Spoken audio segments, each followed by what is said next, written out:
Get started again here in the next probably minute or two, so please make way to your seats and we will get going.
Okay, everyone, our next individual is Richard Soule. Rich is from Lincoln, Nebraska, is an author and active researcher. He is a member of the Bfro and res squatching research. Richard is the founder of Gigas study, which means night giant, and he has extensively studied the European Contagion Theory and its relationship to Sasquatch, as well as Midwest karst habitat. Richard is the author of the book Forest Signs of the Sasquatch Please put your hands together for Richard Soule.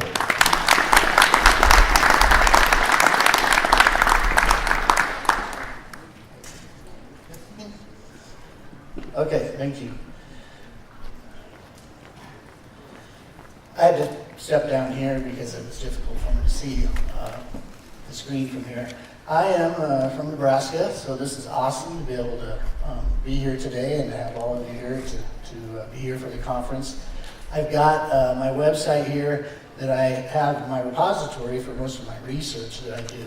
And when I was thinking about how I was going to present this, today I've got some information that is about the latest DNA evidence that I would like to link to Zana, the Alma in Russian Alma, the story of Zana. And I'm going to get to that, but before I go there, I wanted to talk a little bit about how I got to that point. And what I found out as I started becoming a researcher in Bigfoot, I found out that I was always looking back at my past when I was younger and things that I did, and kind of compared my understanding of nature to where I am today. And needless to say, it's changed quite a bit. I don't look at the things that happened when I was a child the way I did back then compared to the eyes that I have now and the experience that I've had. But I grew up here in Nebraska, and around the interstate there is I-80 is the Platte River. Some of you may have driven by that. Between Kearney and Grand Island here, when I was a child, I would walk the Platte River during the day, and we'd go, that's the things we would do, just go, for a day we'd go down the Platte River.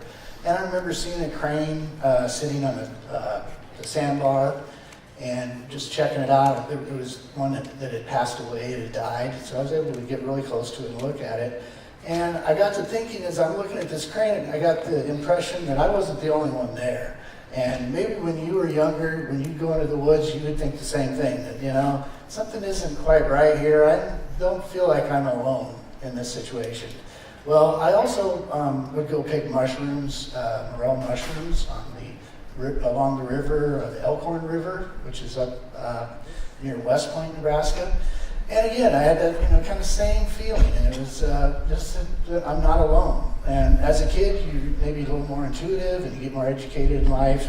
They tell you, you shouldn't believe in such things. So you think, I was just a kid, and I was maybe fearful being out in the woods. But in all reality, I don't think I was alone in those environments, and I know that now, that I wasn't the only one there. And I've got some pretty good evidence to prove it. And with what we've seen today, there's some excellent research being done, and just this corroborative research that everybody's doing all over the country. It's amazing. When I first got started, as a kid, I was collecting, my grandmother would send me articles from South Dakota that were in the paper from the 70s, like Eagle, South Dakota. There'd be sightings there. And I just loved it. I couldn't wait to get a recent sighting from her and read about that. And that was just amazing to me. So it's just been a fascination that I've had since I was very young. And now that when I started researching, I got into this in 2011. There was the first Bfro expedition here in Nebraska. And it was, they typically don't like to tell where these locations are, but it was a national forest, and it was in northwestern part of the state, so you can figure that out. It's actually Pine Ridge National Forest. We had some very interesting activity there. I was going to try to play some of the stuff on my website here if I could, and let me see if I can get into some of it here. I got some information I wanted to play for you, and I was hoping that it would play okay. There was a lot of really good information about Nebraska, so I'm not going to get into that whole habitat because I think we've already covered it. We have more miles of river than any state in the country, and that's what they're following, so clearly we've got great habitat here.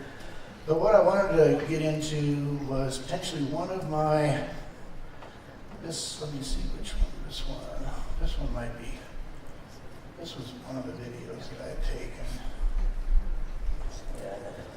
This was actually, we do have audio.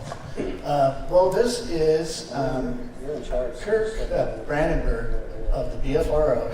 This is the first Nebraska expedition, And this was in 2011. And Kurt Vandenberg, this is to tell you where technology has been. He had the latest FLIR that had a big battery pack that he had to carry around, and he followed behind us and shot these pictures of us. And I have a TK Scout FLIR now that is just handheld, very small. And so just from 2011 to today, and Kirk has shot the video in New Mexico. You might be familiar with that FLIR video in New Mexico. If you've ever been on the Bfro site, they have that. Well, I had the opportunity. He's actually from South Dakota, so I kind of tagged along with him on his first expedition. And there was very few people on it. There was only 3 of us, 2 of us from Nebraska, and there was only about maybe 10 people total in that expedition. So it was really an amazing experience for me. So Kurt, he shot this video, and I thought it was kind of cool that just comparing technology, where we're at from 2011 to now, literally mind-blowing in what we have for technology available to us. And I just couldn't believe the technology we had on that expedition. They had the R2-D2 unit, they had all of the stuff that you see on Finding Bigfoot. Well, this was before Finding Bigfoot had been televised, so there wasn't this working knowledge of it. When I went on the expedition, I thought, I might be able to see something through my binoculars. I had no idea they would be coming into camp and causing the things that they did. They scared the out of me and other people there. And they weren't very happy we were there. We were in their home. And it was a karst system, which I talk about some of that in my research, where there's an underground spring there. And that spring water is very important for them. They have to have fresh water. And Mike was talking about caves and stuff, or caverns in Colorado, but I really believe there's a lot to that. They do tend to be in these sorts of ecosystems, and if you look at the sighting maps, you will see there's some correlations between sightings and karst systems. And one of the other things, I just kind of want to show this FLIR, but this was state-of-the-art FLIR at that time with a big battery pack that lasted maybe a couple hours if he was lucky. I don't even know if it lasted that long, but he was very excited to be able to, carry this bulky pack around. It's just kind of funny how we technologically where we came from and where we are today. Let me see if I can go back. We're doing some howls back and forth, and we actually, what happens, this is just kind of good because we're here in Nebraska, so I'll talk about it real quick and move forward to the rest of my presentation. But during this expedition, I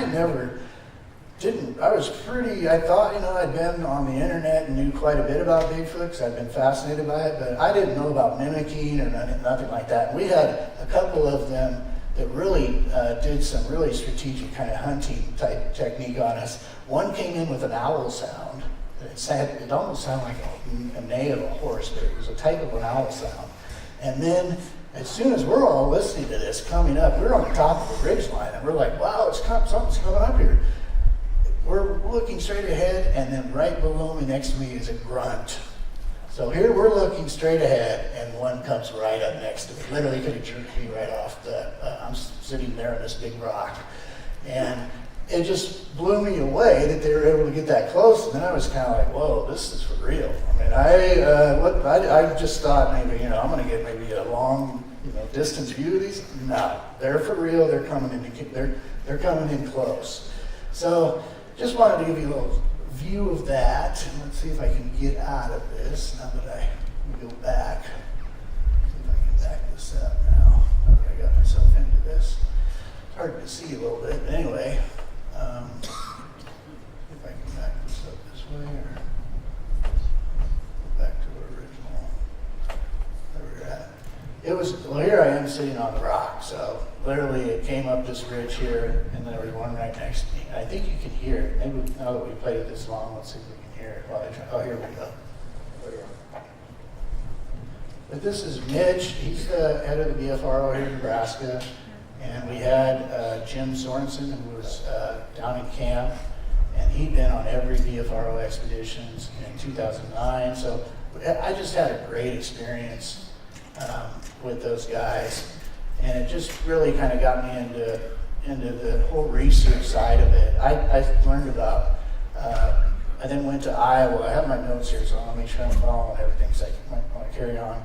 But one thing I do want to talk about real quick before I get into that is this DNA evidence that I'm going to be presenting today, which I believe will be the fingerprint for future research for Bigfoot. We will finally have the evidence that researchers will be able to go out and get saliva samples and really hone their research in and have this MUC7E gene, and I'm going to go into it a little bit. But one thing I want to warn everybody about before I get into the Zana story is, here in Nebraska, one of the great things we had was Chief Standing Bear. And Chief Standing Bear went to court to prove that Native Americans weren't savages, which today we all think, well, geez, that's a given. But at that time, people did not believe they had no rights. And I want people to look at this under the guise of what's going to happen when we really acknowledge that these emergent hominids, these relic hominids exist. And how are we going to deal with that? Because we've done a really poor job at how we've dealt with that in the past. And that isn't that long ago, and we're still trying to figure this stuff out. So just wanted to get people to understand that. I thought that was interesting with the fact that Chief Standing Bear is here from Nebraska. And the other thing I was going to show you, I don't know if I'll be able to get this on here too, but it's one thing about research that I had done. Chief Standing Bear was from the Ponca tribe, which is up in northeastern Nebraska, on the confluence of the Niobrara River and the Missouri River reach right there about South Dakota. I had filmed a structure there that swayed with it connected to parts of a tree above it, and then another part of it was bent like it had been there for years. So I think it was a marker for these two confluences of these rivers, for the Bigfoot in that area, the Sitanga, the Hinskubenu, Herringman, for many years, and then they built this moving structure on top of it. Well, I filmed it, but I've got other stuff I got to cover because I spent too long on the other video. Anyway, I thought that was interesting because here we have Chief Standing Bear's homeland, and we clearly have indication and evidence that these two confluents of rivers, that Bigfoot is in this area too, that Bigfoot exists. And that kind of leads me to the next thing I wanted to talk about here. And what I'm really trying to build is a story, my background story of how I came to this DNA evidence in Zana, and how this is really kind of a global picture that I'm going to be putting together for you today. We've covered great research here in this country and what's going on, but I'm going to put a little wider net, and I'm going to go to Europe, and I'm going to go to Russia, and I'm going to talk about how all this fits with Sub-Saharan Africa and the origins, that I believe, of Bigfoot. So let me look at this next one here. My website is the Gigas study, and the reason I came up with this name is because all of the names that you see traditionally with Native Americans had some very physical characteristics of Bigfoot or Sasquatch. And so I wanted to have a literal name that had kind of a scientific undertone for my repository, so I came up with the Gigas study, which is night giant. And I did a lot of research in Iowa early on, and was able to work with Steve Boone there, and we found out that a great deal of information about what they do at night. And I heard Mike was talking about eye shine, and there's probably a big debate about eye shine and eye glow. I prefer the term eye glow because I've seen leaves in trees illuminated over their head. And so that's not eye shine to me. That's something that's illuminating that. And I'm not going to get into the whole other side of whether I think it's some supernatural power. I believe everything that Bigfoot does is in the natural world. So, but I think we just need to get caught up with it. That's just my own personal belief there. And that's why I'm trying to stick with the science here today. But let me look here. The one thing I wanted to talk about with the tree and stick structures is something that I got into when I went to Iowa. And the thing that I learned about primarily there is that they are using these to communicate, and I was able to kind of replicate that. This is a picture of one on the Omaha reservation, but I was able to go to the Missouri River, I was in the Yellow River State Forest, and the Solarian Escarpments in Iowa. So see the same structures there, which is the Mississippi River area, and then on Nebraska here, and along the Missouri River, X's, arches, the very same thing. I went on expeditions in the Jimenez Mountains in New Mexico in 2013 and photographed X's and arches and a variety of different woven tree structures. And Then I went to Colorado and into Montana. I had done research and saw this very same thing. So I wrote a book in 2015 called Forest Signs of the Sasquatch, Knox Gigas. It's on lulu.com, but I have a copy of it over there if you want to look through it. It kind of breaks down the whole thing. At that time, there was still people doing it, but not a whole lot of people looking at those.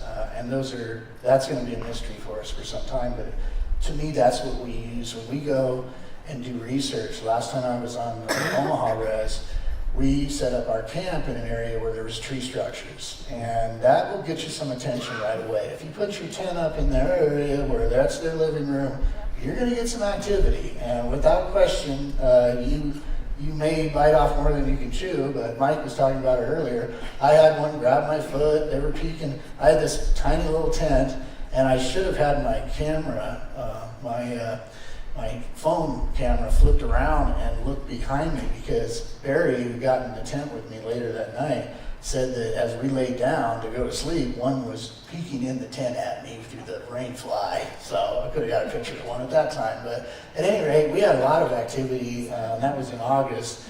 And they just seemed to really gravitate when we were in their area. But what I do want to emphasize, and this is all kind of going back to the Zana story, the alpha male took exception to us being in that location, and he made that very clear. And I think what was happening is our tents were being poked, and we had Robin was camped there, and so was Tammy there with us that night.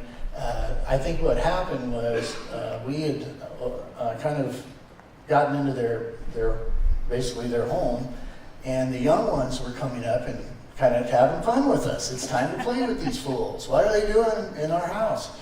And when Dad came home, there was a different element to this. And we recorded wood knocks that were so loud it sounded like a shotgun blast. I mean, this is exactly what it was like 4 a.m, so I knew it wasn't hunters, this was for real. Barry could hear his sound that he would mimic an owl coming from a ways away. And he said, oh, the alpha male's going to be, he's on his way. Inskabenu, the hairy man, Sitonga, he's on his way here. And I'm like, oh, wonderful. Now things are really going to, we've already got all this activity, things are really going to pick up. So all of a sudden these tree knocks, and we had it on each side all around us. And by the 4th one, Barry and I were getting very concerned. Barry said, we need to get up out of our tent, and we got to make a stand. We got to tell them, we're not going to stand for this. We can't have that. He's getting way too aggressive. So we got out of the tent and all shined our flashlights around, which is generally enough to get them to get away from you. And it was 5 a.m. I was literally exhausted. I could not, I'd been up for like 24 hours and I was done. So Barry and I both fell asleep, and Tammy told me the next morning when we left that they had threw rocks at my tent while we were snoring. Every time we would snore, they'd throw a rock at our tent. So the young ones were still trying to, give us a little trouble. But the point I want to make there is that alpha male, he has control over what's going on in that clan, in that group. And it's very significant when you look at the structure. It is a kind of a culture that they have. And he keeps an eye on the females, and the young ones kind of keep, when I was in the Jimenez Mountains of New Mexico, they were telling me that there was always a sentinel out, that the youth would always be there looking for the group during the day.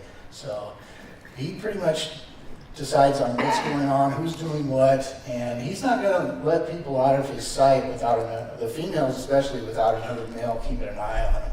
And I think that's going to be significant when I get to the Zana story, because this will make some sense why she would have gotten captured. I kind of talked about karst habitat a little bit. It's something that I think is important when you look at Bigfoot habitat around the country. And this map here doesn't do it justice, but we are in some karst habitat here in Hastings. But there are underground springs all over, and there are wet and dry caves all over. And whether they want the fresh water, which I definitely think that they want that fresh water, so that spring is going to have them there to get the freshest, cleanest water, to digest meat, and it's just also part of what they need to survive. Also, there are minerals in those areas, so they're definitely going to be one around, like Harriet said, salt. So these are important things for their survival. These cave systems that are created, like in the Silurian escarpments, and even here in Nebraska, we have cave systems from sandstone caves, and I believe that they are using those. And if they have the ability to do some eyesight underground that we can't do, or have some ability to do that, that would benefit them to be in these cave systems. So I think there's a pretty good connection when you look at the maps to these things. Oh, when you compare a national map to this karst, let's see, the national map, nope, here's what kind of a karst system looks like. This would be like a mountain karst system. And those I guess Mike was talking about, I think some of those were man-made, but this is a system that is made just primarily by moving water. So you're going to have wet and dry caves.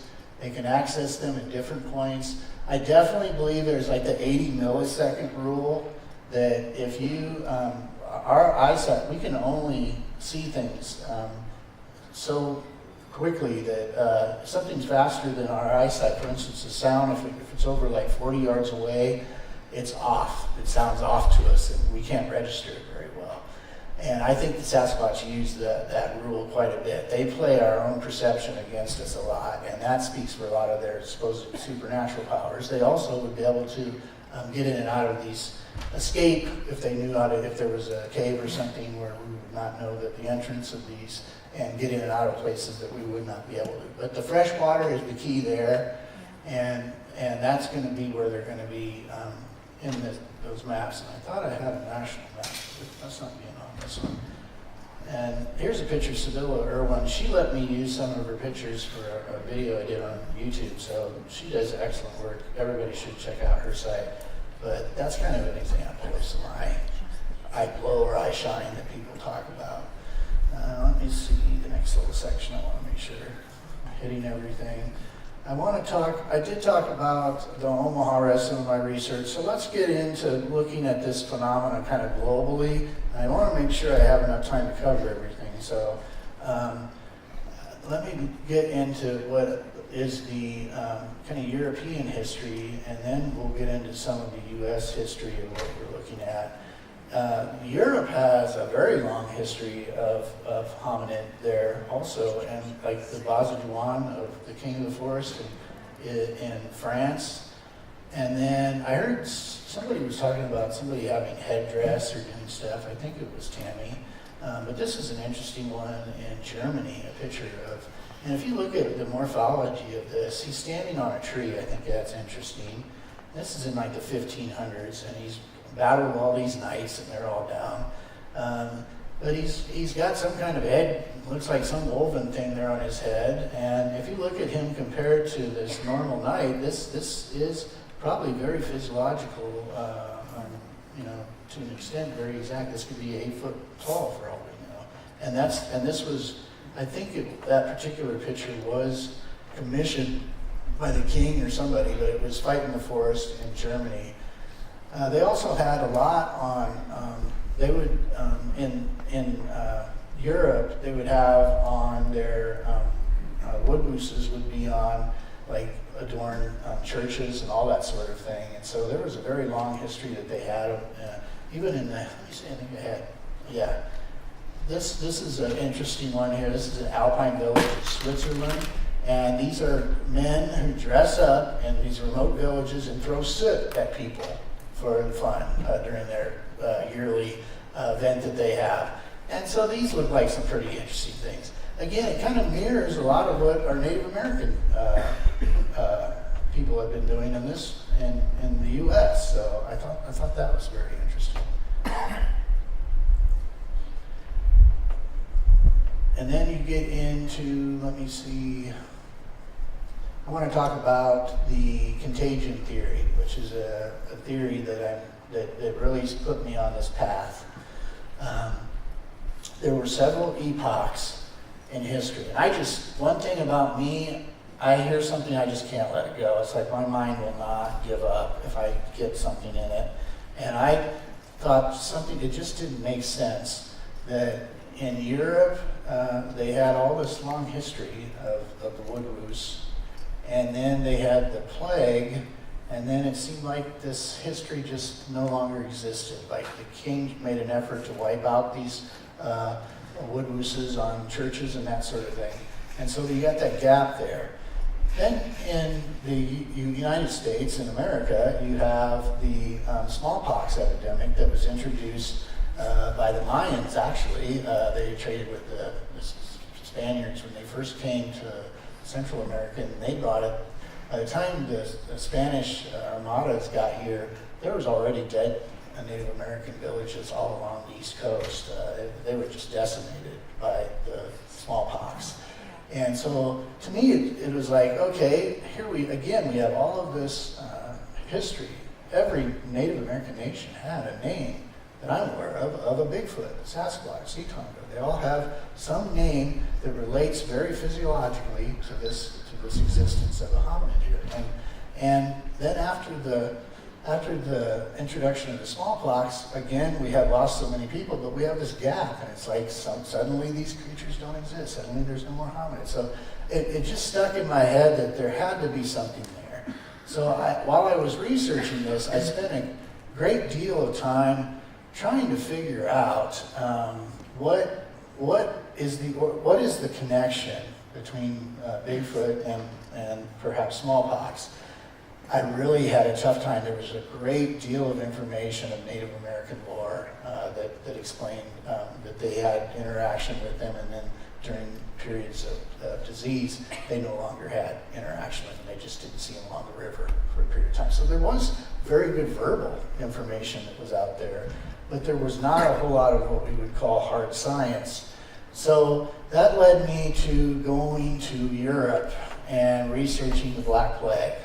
I knew quite a bit, at least I thought I did, about the smallpox epidemic, but when it came to the European Black Plague, it was very similar. It was almost going on at the same time period when the Black Plague was ravaging Europe. So I went and did research into the Black Plague, and it became evident that was had similar consequences to the woodlouse and the hominin population there. But how could I connect all this together? And what I wound up looking at was another part of this. Here's that sightings map, and that karst map I had up earlier kind of shows that the karst map doesn't do justice to how much karst systems there really are around the country, but they really match up pretty well. But when I got into the trying to understand these, what's going on with these emergent hominids, I started compiling information about the Neanderthal, and I had my own DNA done. It was a year ago, like just for Christmas. And I found out that I had some Neanderthal DNA. I'm like, wow, that's crazy. So I never knew that. Nobody ever passed that along. Well, how would they know? Well, I had that, and I also had some Viking. Apparently, my family came over on the Mayflower, but I am actually a Viking. I'm from Scandinavia, so I learned that too. Anyway, some cool stuff, and I realized that, I'm a hybrid. How about that? So one of this Neanderthal, at some point got together with a Homo sapien in the very distant past, and so that kind of was crazy. What's that all about? So I started doing a little more research, and I found we have the Denisovian, which is if you're Neanderthal, you have from the Neander region of Germany, you would carry that gene. Typically, it's European population from Germany or France background. The Denisovian, which was also attached to the Asian population, and so we now know another hominid that was interbreeding. And so what I came up with, we got these hominids emerging out of their areas that they're coming from, and once they emerge, they are starting to interbreed. So that's kind of an interesting story.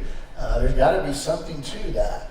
So I started putting that together, and then last July, the big piece of this puzzle came together for me, and there was a story about a ghost gene that was found in Sub-Saharan African MUC7E DNA. And when I had seen that, now we have an unknown hominid that had interbred in Sub-Saharan Africa. So now we have 3 that we know for sure that had direct descendants to our modern world that we're living in today. And I thought now we've got Africa, we've got Asia, we've got Europe. We're starting to put some pieces of this puzzle together. Something is going on here. So I went back and looked at the plague. And when I looked at the plague, I looked at where was the origin of the plague at? Where did it actually, I couldn't do much with the smallpox connection. So I went and looked up where the origin of the plague was, and the epicenter was in an area that was not far. If you look at the plague here, the epicenter was right here in between the Caucasus, or between the Caspian Sea and the Black Sea. And if you look at this, the Caucasus Mountains here, this area here, this area right in here is where Zana, the story of Zana was. And that is literally the epicenter of where this plague is. And the plague had came from the 14th century to the 19th century in waves. The author, this Benedict, the author was from Norway, said there was like some 80 waves of the plague that hit Norway during this time period. So if you can imagine the plague being this close to the epicenter of the plague, then you're going to have some serious consequences of that over a long period of time. When I saw that Zana was from that region, something clicked to me. I just had to go back and look at the research being done with her. So I want to tell her story, and I want to kind of go into it. And I hope I'm not overdoing it because I'm not very good with times. I don't even remember what time we started here, but somebody can shut me down when they're ready. I want to get into this story, so I want to have enough time for it. So we got this Sub-Saharan African evidence that there is now a ghost gene in Sub-Saharan that was carried in Sub-Saharan Africa. And I started doing research in the Zana story. And let's take a look at Zana because it's fascinating. I know most researchers here, and I want people to have an open mind to this. I know many of you have heard and seen everything. So I want you to have a really open mind when I'm presenting this because this is DNA evidence that was vetted through Oxford. And so these are our smartest people working with DNA. What I'm doing is just kind of at a crossroads and connecting this information to try to corroborate it and to say, this is where our science needs to take a look at this. Let's take another look at this. So bear with me. I've kind of coalesced all of this stuff from Europe and from the U.S. and now we're here in Russia and we're looking at this the story of Zana. And Zana was captured in this region here of Russia. And I kind of showed you the plague epicenter was over here and just would have been constantly coming into this region of Georgia. So Zana was found here. She was tamed. She was captured. When she was captured, what I want to make it very clear, when I talked about the alpha male in Nebraska, our experience with him, you're not going to capture a female Bigfoot if the alpha male has anything to say about it. Matter of fact, any of the members of that clan is going to listen to the alpha male, but it's their responsibility to keep an eye on the females, and that's just not going to happen. So these men, what I believe actually happened to Zana was that over the centuries, from the 14th century to the 19th century, she was captured in the late 1800s, that the clans in that area that existed were most likely devastated by the plague. Now, this is just my own sociological experiment that I'm looking through this lens. But she would have been vulnerable if her clan broke down and there was nobody there to defend her. And she would be subservient to if a male were to be, and she was probably like a lot younger than the stories than the whole story that we've heard. But they supposedly used ancient techniques and caught her and used cudgels to submit her so that she was submissive, and then locked her in a cage, or locked her away for a while. And she was literally a case of trafficking. She was trafficked around this region for a period of time until she wound up with some nobleman who kept her, and then wound up having children. Some of the men in that region and the nobleman himself, that they believe her son Quit was part of his DNA. So really, that's a powerful story, and it's really kind of upsetting to read. I'm not going to go through all the detail of the story, but I do want to take a look at Zana and read kind of what she looked like to the people at that time. So they say her capture was vague. They tied her to a log. She changed hands many times, shackled and chained. At first, she was put in a very strong enclosure. She dug herself a hole that she slept in. So I want to point this out because when Dr. Sykes did the research on Quit, he had done in 2013, he did a DNA study on Quit, who was Zana's biological son, and he came up with that Zana and Quit and the subsequent other offspring had 100% Sub-Saharan African DNA. So what are they doing in Russia? Well, his theory was that they were either slaves that came there, or they were a 10 to 20 to 30,000 years ago, a hominid who came out of Africa. Well, I tend to agree when you look at the physical characteristics, because this is first-hand description of people who knew Zana when she was alive, and that's what this documentation is, that she was not Homo sapien. She was not a person. She was most likely what they call the Russian Alma. And I think this DNA will prove that. But let's go ahead and take kind of a look at what the observations were. She slept in a hole, so she made a hole for herself. She preferred to sleep in a hole. I don't know any person that prefers to sleep in a hole. Her skin was black or dark gray, her whole body covered with reddish black hair. The hair on her head was tousled and thick, hanging mane-like down her back. She could not speak. Over the decades she lived with people. Zana did not learn a single word. She only made inarticulate sounds and mutterings and cries when initiated. But she did react to her name and carried out commands given by her master, and was scared when he shouted at her. And this despite the fact she was very tall, massive, broad, with huge breasts and buttocks, muscular arms and legs. Who's that sound like? Quite possibly Patterson and Gimlin, Patty. And that's the other thing I wanted to point out before I started this. I wanted to say this. I got into this when I was a kid, and the show that really tipped me off to see that Patterson Gimlin was a show called In Search Of by Leonard Nimoy.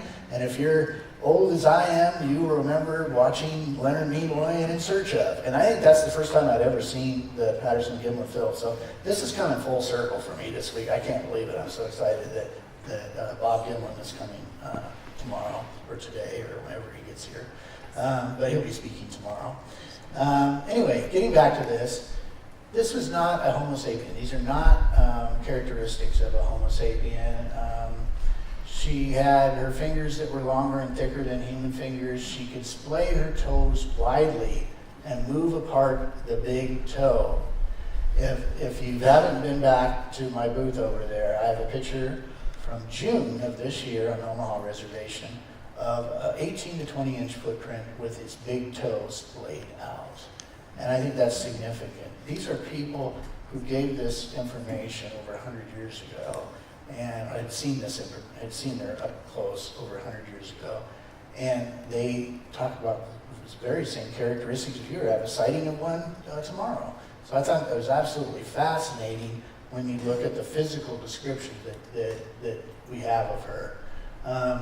Other things that prove that she is not a Homo sapien. She lived for many years without, let me make sure I get all this.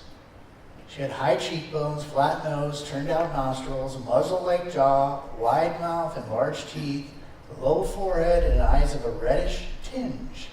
But the most frightening feature was her expression, which was purely animal, not human. Sometimes she would give a spontaneous laugh, bearing those big white teeth of hers. The latter was so strong that she easily cracked the hardest walnuts. These are, again, things that we just cannot do. She lived for many years without showing any change, no gray hair, no falling teeth. That's what makes me believe that she was fairly young when she was captured. Keeping strong and fit as ever, her athletic power was enormous. She would outrun a horse and swim across the wild Makva River, even when it rose at a violent high tide. Just imagine that. Who would even jump in a river with a high tide like that, but to be able to swim across it? These are physical feats that we cannot do. Even our greatest swimmers cannot do that.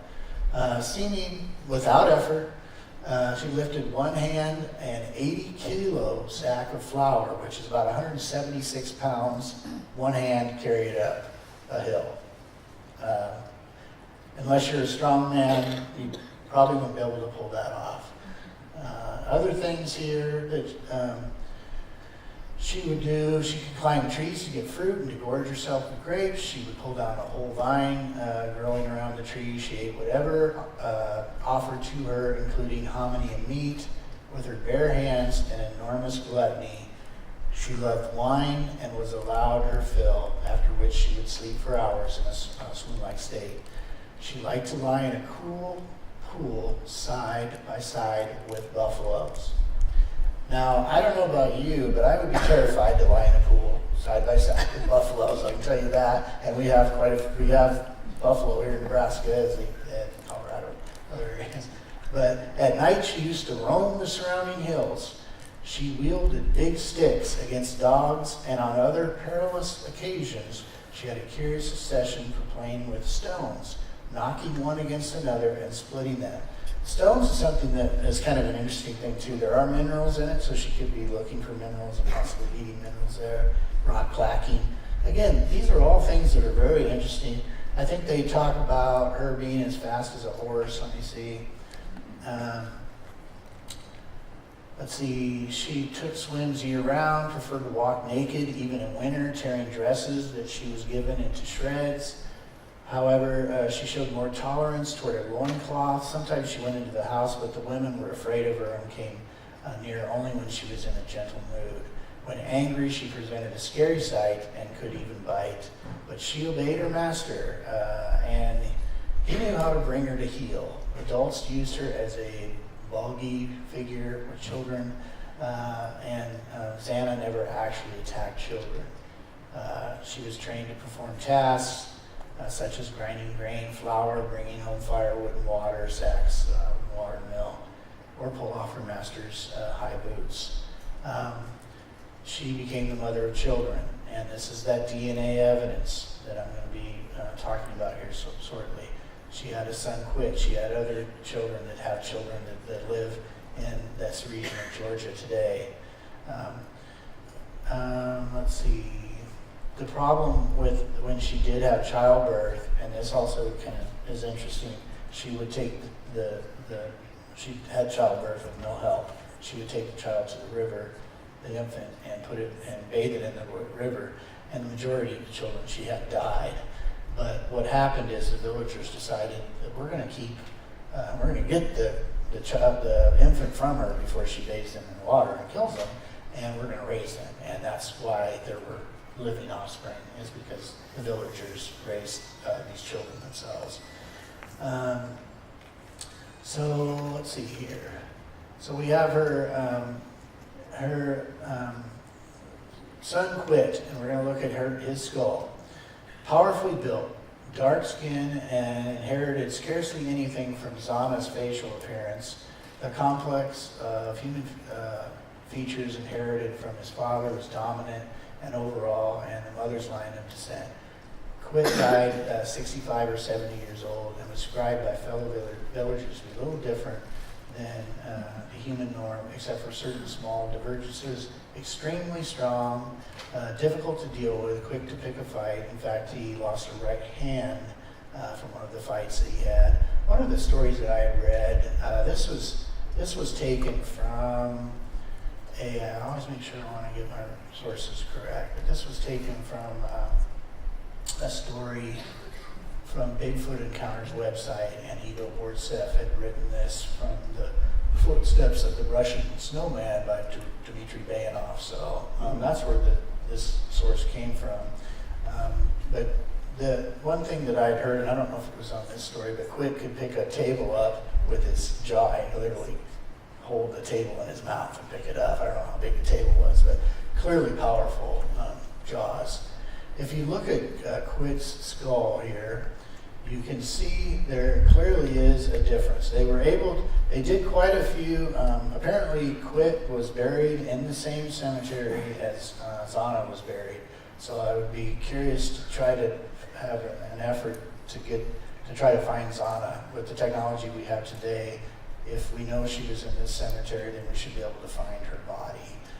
But if you look at Quit, and he only inherited about 50% of some of his genetic features, but compared to a normal person in his village, he has a sloped back, forehead. He has a very prominent brow. If you look at his cheekbones, how the musculature could be how he could carry a table. Those bones there would have tremendous amount of muscle, bigger jaw, just a bigger skull, all in all, a bigger skull than that.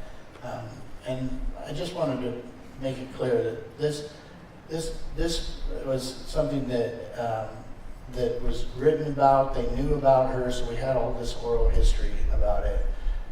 So in 2013, you have Dr. Sykes from Oxford, England, did a study on Quit's skull. And, well, he took a tooth from Quit, and then they took mucus samples, which is typically how you do the DNA anymore, spit into a tube, and then they run the DNA. I think it's the Beast software that they use. But he was able to discern that essentially that her ancestors were 100% Sub-Saharan African. So we've established that. Now let's take a look at a study done by a completely separate study by Dr. Gokcumen of this ghost gene that they were able to find. They were doing, in your mucous membranes, there are similarities in them.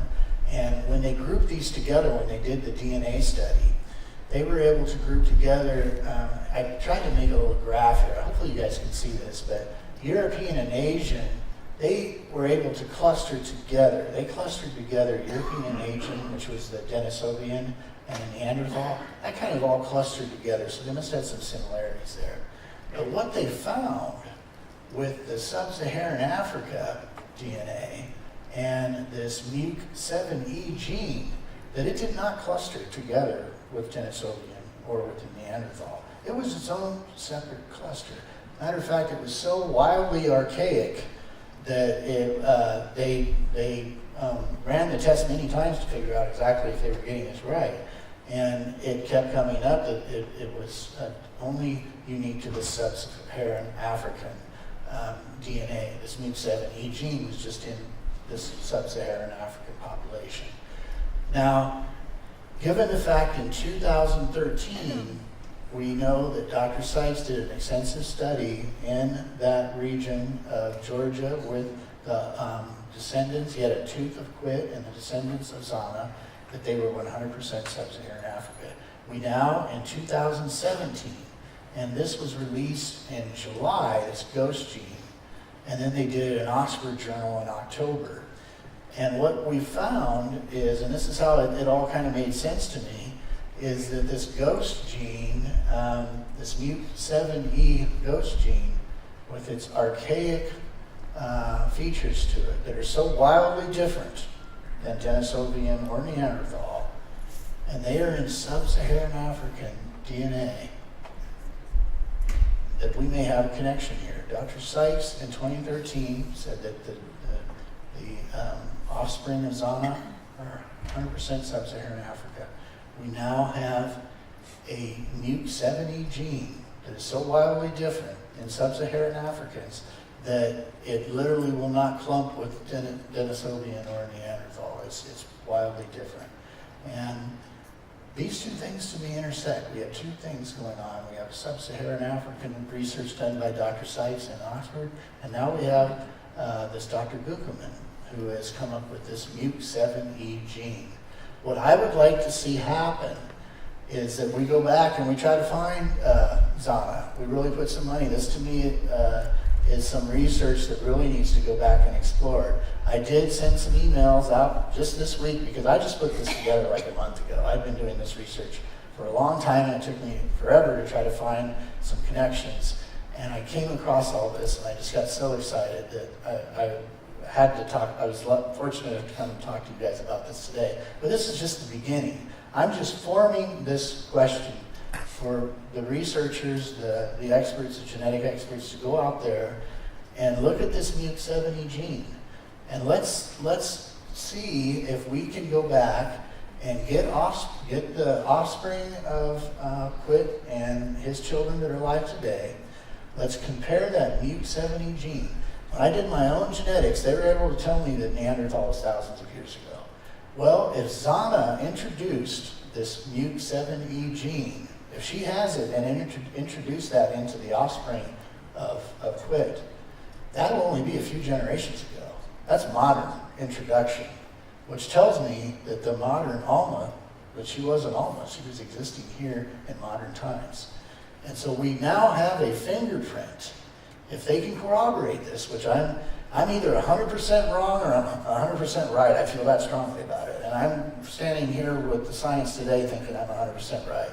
If they can corroborate this and test those offspring, and their great-grandmother was introduced this MUC7E gene, then we know that there is a descendant from Sub-Saharan Africa that has a wildly different gene. We now have a signature of that to look for when we go find apple cores that have been bitten, or we look for some, we have some other research where they, some other DNA evidence that we're getting. We'll be able to use this signature to corroborate evidence and help us learn more about these hominin.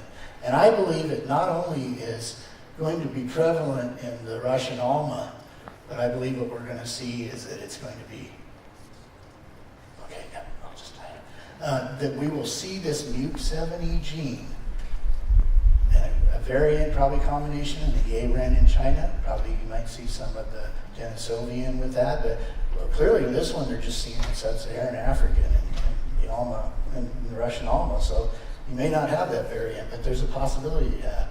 But what you will see is this MUC7E signature in these different emergent hominids, and you'll see that all the way through the different ones that we have around the world.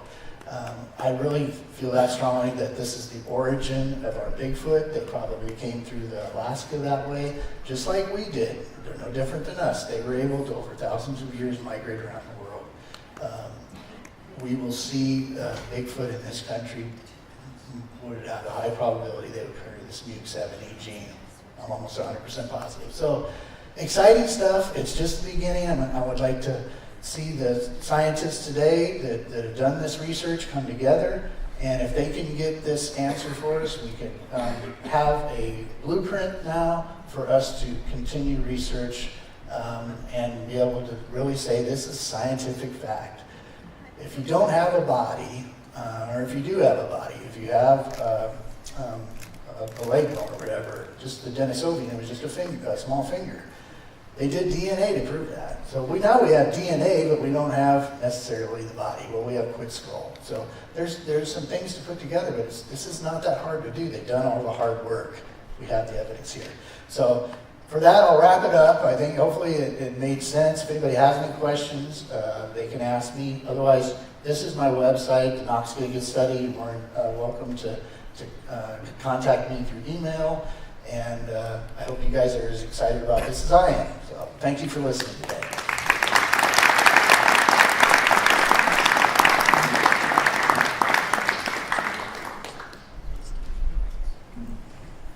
Okay, everyone, we're going to take a short mini break. Get up, stretch your legs, but come right back because then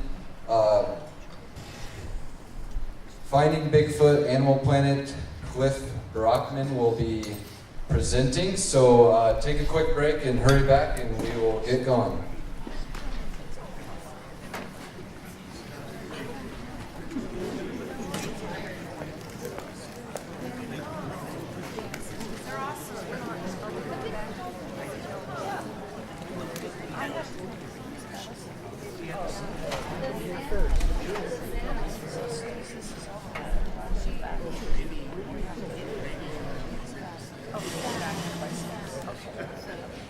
That sounds good.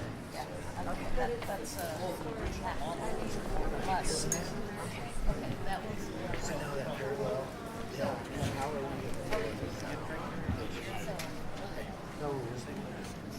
Hi, Jeff. Nice to meet you. Great.